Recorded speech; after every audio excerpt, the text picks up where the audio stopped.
سب سے کم درجے کی جو حور ہوگی وہ سنو ذرا اس کا تذکرہ. تم یہاں میلی کچیلی بیویوں کو پا کر اللہ کو بھول جاتے ہو اور سڑی گلی عورتوں کے اوپر دل پھینکتے ہو نا کہ تم عاشق ہو گئے, عشق ہو گیا, لب ہو گیا, میں لب کرتا ہوں. سنو, جو جنت میں تمہارے لیے اللہ عز و جل نے تیار کی ہوئی, اور تم رنڈیوں, کھجڑوں, کھسروں, طوائفوں کی تصویریں اور فلمیں دیکھ دیکھ کر اپنے وقت کو ضائع کرتے ہو اور اللہ عز و جل سے اعراض کرتے ہو. دیکھو تمہارے مالک نے تم مسلمانوں کے لیے کیا کیا چیزیں تیار کر رکھی, اور نبی نے یہ تمام سب چیزیں کھول کھول کے بیان فرمائیں تاکہ تم اس دنیا سے اپنا دل نہ لگاؤ, اس دنیا سے اتنا دل لگاؤ جتنا تمہاری ضرورت پوری ہو سکے. بس بقیہ تیاری کس کے لیے کرو؟ اس جنت کو حاصل کرنے.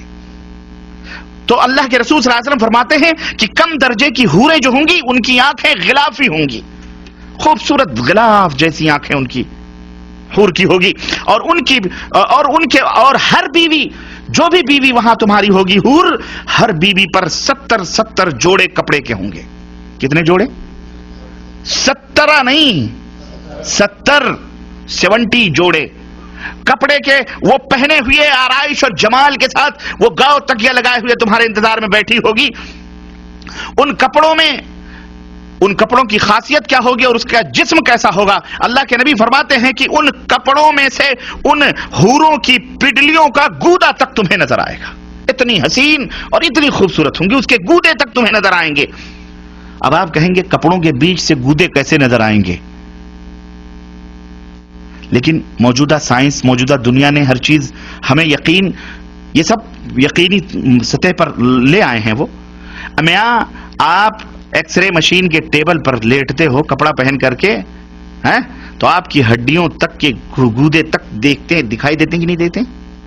جب انسان کی بنائی ہوئی یہ عقل اتنی ترقی کر سکتی ہے کہ تم 1000 پردوں میں بیٹھے ہوئے اس تمہارے پیٹ کی تمام سب چیزوں کو وہ ایکس رے مشین بتا دیتی ہے, تو وہ خالق کائنات جس نے اس انسان کو بنایا ہے اس کے دماغ کا اور اس کی خلقت کا, اس کی تخلیق کا کیا کہنا ہے؟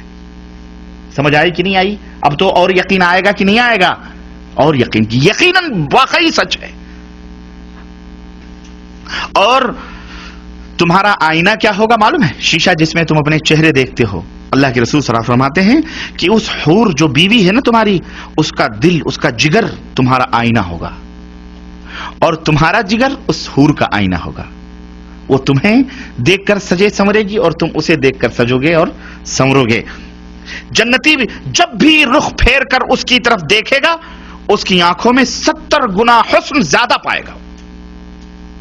ابھی بیٹھ کے وہ دیکھ رہا ہے, پھر ادھر پھیر کر کے پھر جب دوبارہ دیکھے گا 70 گنا دگنا حسن اس کے اندر پائے گا. تم کہاں پڑے ہوئے ہو مسلمانوں, کہاں سو رہے ہو؟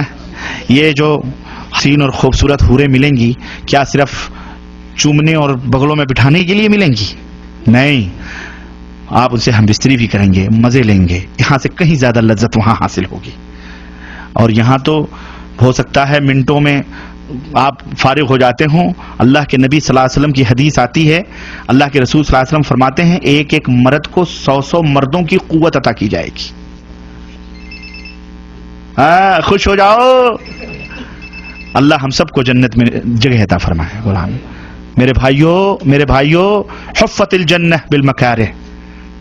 سردی لگ رہی ہے, اذان ہو رہی ہے, کمبل یہ کہہ رہا ہے مت چھوڑ کے جاؤ, لیکن تم اسے چھوڑ کر کے جب نماز کے لیے بھاگتے ہو اللہ فرشتوں کے اوپر فخر کرتا ہے, اے میرے فرشتوں یہ دیکھو بستر چھوڑ کے کیوں جا رہا ہے, میرے حکم کی تعمیل میں جا رہا ہے, میں نے اس کے گناہوں کو معاف کر دیا ہے. واللہ اس جنت کو حاصل کرو. یہ حوریں صرف دیکھنے کے لیے کوئی شو پیس نہیں, شو کیس میں بیٹھ سجانے کے لیے. جیسے چاہو گے استعمال کرو, دبا کے 100 مردوں کی قوتیں. اور ایک نہیں, ارے جناب ایک تو جب پیٹ بھر جائے گا تمہارا تو دوسری ایک روایت میں آتا ہے تمہارے کندھے پر آ کر کے ہاتھ رکھے گی